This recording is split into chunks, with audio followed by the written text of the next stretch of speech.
Les cases del passatge de Santa Eulàlia que va construir la família del pintor Ramon Casas són més a prop de la salvació. Al plenari de Nou Barris s'ha aprovat inicialment una modificació que elimina el pla urbanístic de fa 40 anys, que preveia tirar-les a terra per fer-hi una zona verda. Els veïns estan, òbviament, molt satisfets, però tot i això presentaran al·legacions al projecte. No estan d'acord d'haver de cedir el passatge a l'Ajuntament, però haver de pagar-ne la urbanització. 3.600, alguns veïns, fins a 11.000 euros. Considerem que són molts diners per cada un dels veïns i llavors això ho hem de rebatre. Com a propietat privada no ens deixen arreglar-ho a nosaltres directament, sinó que ha de ser l'empresa municipal que faci el que seria l'urbanització del passatge. Considerem que si passa a ser públic hauria de ser l'Ajuntament que hauria d'arreglar-ho com qualsevol altre carrer de Barcelona. L'Ajuntament assegura que compleix normatives. Recorda que els ha estalviat l'import per edificar i que el districte pagarà una quarta part del cost d'urbanització, perquè també té previst fer-hi pisos en un solar del passatge on ara hi ha un pàrquing. El desfer això porta implícites unes càrregues d'ajust, unes càrregues de reurbanització d'un carrer del qual disfruten directament els veïns i veïnes del passatge. Per tant, estem parlant del voltant d'uns 200.000 euros. L'administració hi participa, però evidentment creiem que ha d'haver-hi una corresponsabilitat, com passa en altres llocs. Els veïns també es queixen que perdran l'aparcament sense compensació. Veïns i Ajuntament mantenen, però, una bona sintonia i preveuen tornar-se a reunir abans de l'aprovació definitiva.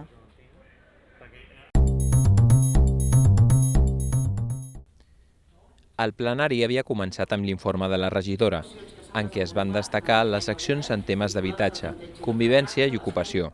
Janet Sanz va afirmar que s'han promogut més plans ocupacionals i més beques infantils que anys anteriors. Es va aprovar unànimement la proposta del govern d'instar el Consorci Sanitari de Barcelona a estudiar la rescissió del contracte de l'empresa que gestiona la rehabilitació física i la logopèdia de centres com el sociosanitari Cotxeres Borbó. Aquesta empresa acumula queixes dels usuaris i també dels treballadors per irregularitats laborals i amb la seguretat social. Entre les propostes de l'oposició va tornar a sorgir la demanda de condicionar la pista forestal que uneix la part alta i baixa del barri de Torre Baró. Un ciudadano de Torre Baró, desde la zona norte a la zona sur, si tiene que coger el transporte público tarda mínimo una hora porque tiene que ir desde Torre Baró a Plaza Llummayor y subir Paso Valdaura, carretera alta de Roquetas, y la solución la tienen dentro del propio barrio. Tienen una pista forestal que conecta la zona norte con la zona sur, que además es viable porque el anterior gobierno aprobó inicialmente esta propuesta. Sí que és cert que en algun moment s'ha aprovat o s'ha dit que es podia fer, però que una cosa sigui viable no vol dir que sigui raonable. Requeriria una obra important, no és només empurlanar la pista o enquitanar-la o el que sigui, sinó que allà s'ha de fer una obra important. Una obra important vol dir una intervenció important en espai protegit. No m'allargaré, ho vam presentar fa 2 plenaris, ara ho presenta el Partit Popular com una proposició, votaríem a favor. Más que iniciar los trabajos de la pista forestal, sería necesario que clarificaran a todas las partes cuál es la postura de Barcelona en Comú, las soluciones en las que han estado trabajando y cuál es la solución definitiva que van a aplicar. Supera en algunos tramos el desnivel máximo permitido para los modelos de autobuses disponibles. La voluntad del equipo de gobierno es elaborar un plan de movilidad para toda la zona, que tenga en cuenta estas problemáticas y que podría incluir la pista forestal si se considera apta. Con la mayor brevedad posible. Cabe recordar que Torre Baró, si bien es un barrio de montaña con dificultad de acceso, tiene cubierto su accesibilidad con servicio público. Per tant, la proposició no es va aprovar. Convergència i Unió va exposar la necessitat de reformar el mercat de Montserrat. Però aquests més de 50 anys d'història ha fet que el mercat de Montserrat necessiti de manera prioritària la seva remodelació i actualització per poder ser competitius dins del teixit comercial de Nou Barris i alhora cuidar d'un element de referència dels veïns i veïnes de la zona. La proposició va recollir el vot positiu de tots els grups i el govern va recordar que el PAT ja recull aquesta reforma. Ciutadans també va reclamar la reforma del mercat de Núria, a Ciutat Meridiana. La situación generada en el mercado de Núria perjudica, en cierto modo, al entorno social del barrio, provocando una sensación de dejadez de las instalaciones municipales que afecta negativamente a la convivencia entre los ciudadanos y su entorno y la falta de inversión de nuevos comerciantes que se quieran establecer en el propio mercado o en su entorno. El govern no va acceptar el prec, ja que es creu que per ara les inversions realitzades no han tingut cap influència positiva en l'augment de parades. Esquerra Republicana de Catalunya va recordar el compromís de reconstruir la Torre del Rellotge de la Trinitat Nova. Nosaltres no demanem que es reconstrueixi exactament amb els mateixos elements, amb les mateixes pedres, sinó que d'alguna manera el que els veïns demanen és que hi hagi una restitució X, la que sigui, d'aquest element molt distintiu i molt característic del barri. De fet, un dels pocs elements característics tradicionals del barri. Sabem que hi ha algunes peces que ja no existeixen i, per tant, parlar de reconstrucció, tal com vostès ens proposen al seu prec, a nosaltres ens dificulta d'alguna manera. Estaríem d'acord que el govern del districte treballi amb els veïns, entitats i del barri de Trinitat Nova per pensar la millor forma de recuperar la memòria col·lectiva en torn al voltant de la Torre del Rellotge. També es va aprovar instar a la Generalitat a instal·lar escales mecàniques a la sortida del metro Maragall a l'Avinguda de Borbó.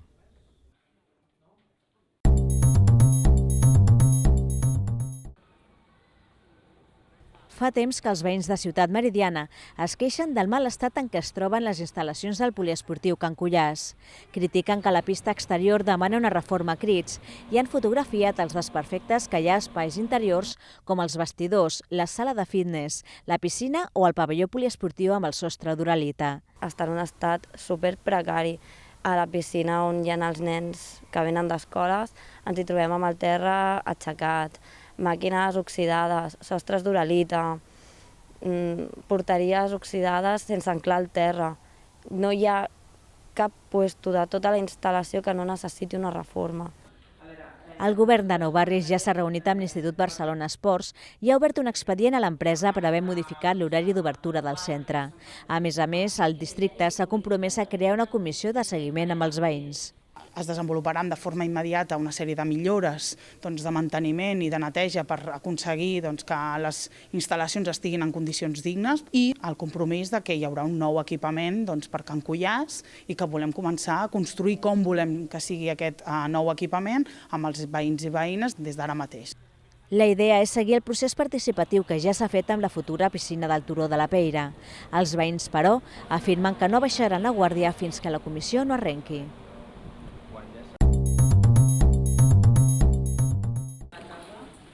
Bona part de les intervencions del públic assistent a l'audiència pública tenien com a centre de conflicte els sorolls, de tot tipus, els generats pels partits de bàsquet del pavelló Virrei Amat, pels patinadors nocturns de l'skatepark de la Via Favència, per veïns o bars incívics i pels gossos.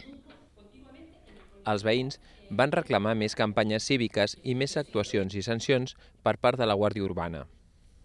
Un altre gran bloc de queixes tenia els animals en el punt de mira. A més de les reiterades protestes per l'incivisme d'alguns tenedors de gossos, veïns de Ciutat Meridiana i la Guineueta van alertar de l'augment de la presència de rates i de porcs senglars. El tema de les rates, que comentava la Trini, també el Pedro, i ho heu tret. Tenim un problema molt greu, perquè no podem fer el tractament tradicional que es feia. Per què? Perquè hi ha una normativa de la Unió Europea que ens ho impedeix. Un problema que estamos teniendo también bastante grave son los cochinos, los jabalí. Ya anoche eran las 10 y ya había, van a empiar ahora por el barrio, no es una cosa, tiran las papeleras, se meten por todos lados, en los jardines, en todos sitios. Pel que fa als porcs senglars, la regidora va reconèixer que Ajuntament i Parc de Collserola han de trobar una solució. Mentrestant, s'ha demanat que, sota cap concepte, s'alimenti els animals.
primero en Diario 16. Als anys 80, el Rai Ferrer va revolucionar la secció d'efemèrides amb unes vinyetes i una temàtica obrera i d'esquerres. Es van publicar a Diario 16 i posteriorment al Diari de Barcelona durant 2 anys. Yo no hacía la típica efeméride del rey, no sé qué, etcétera. Siempre había un contenido bastante crítico y muy historicista. Denuncian cosas que habitualmente no se escriben en los periódicos. De totes aquestes efemèrides, n'ha exposat 40 al Casal de Barri de la Prosperitat. La característica principal de mi trabajo es que la gente reconoce a los personajes, y esto gusta mucho. Yo siempre he trabajado a partir de fotografías reales de estos personajes a los que he redibujado. Els protagonistes són, majoritàriament, persones que el Rai Ferrer admirava o coneixia i que tenien lligams amb la cultura i la política d'esquerres. Escritores, luchadores libertarios o incluso comunistas también, luego mujeres de mucha talla. Ara l'autor polifacètic vol donar a conèixer aquest capítol de la seva trajectòria i portar l'exposició per tot Espanya.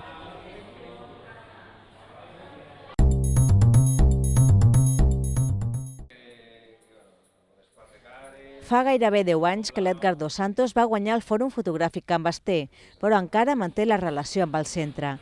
Es va presentar amb el seu segon projecte fotogràfic, que es basava en el poder creatiu del fotomatón. El que pretenia era alterar el sentit d'aquestes màquines, transgredir el seu ús, trencar amb l'espai i amb el temps i a partir d'aquí crear altres línies. El Premi del Fòrum Fotogràfic li va permetre continuar i acabar el projecte. Te dona confiança amb el que vas fent, veus que la cosa agrada o que té un reconeixement o que connecta amb altra gent i a part, evidentment, el suport econòmic que ajuda a poder invertir diners. Precisament és això el que més valora, l'intercanvi d'opinions amb el jurat, altres participants i el públic. Si tu et creus el treball, diria, presenta-t'hi i a veure què et diuen, perquè no és només que te l'acceptin o no, també rebràs un feedback, rebràs una resposta, veuràs si els agrada, podran donar algun consell. El Fòrum Fotogràfic es fa cada 2 anys. La convocatòria del 2016 es tancarà el 29 d'octubre.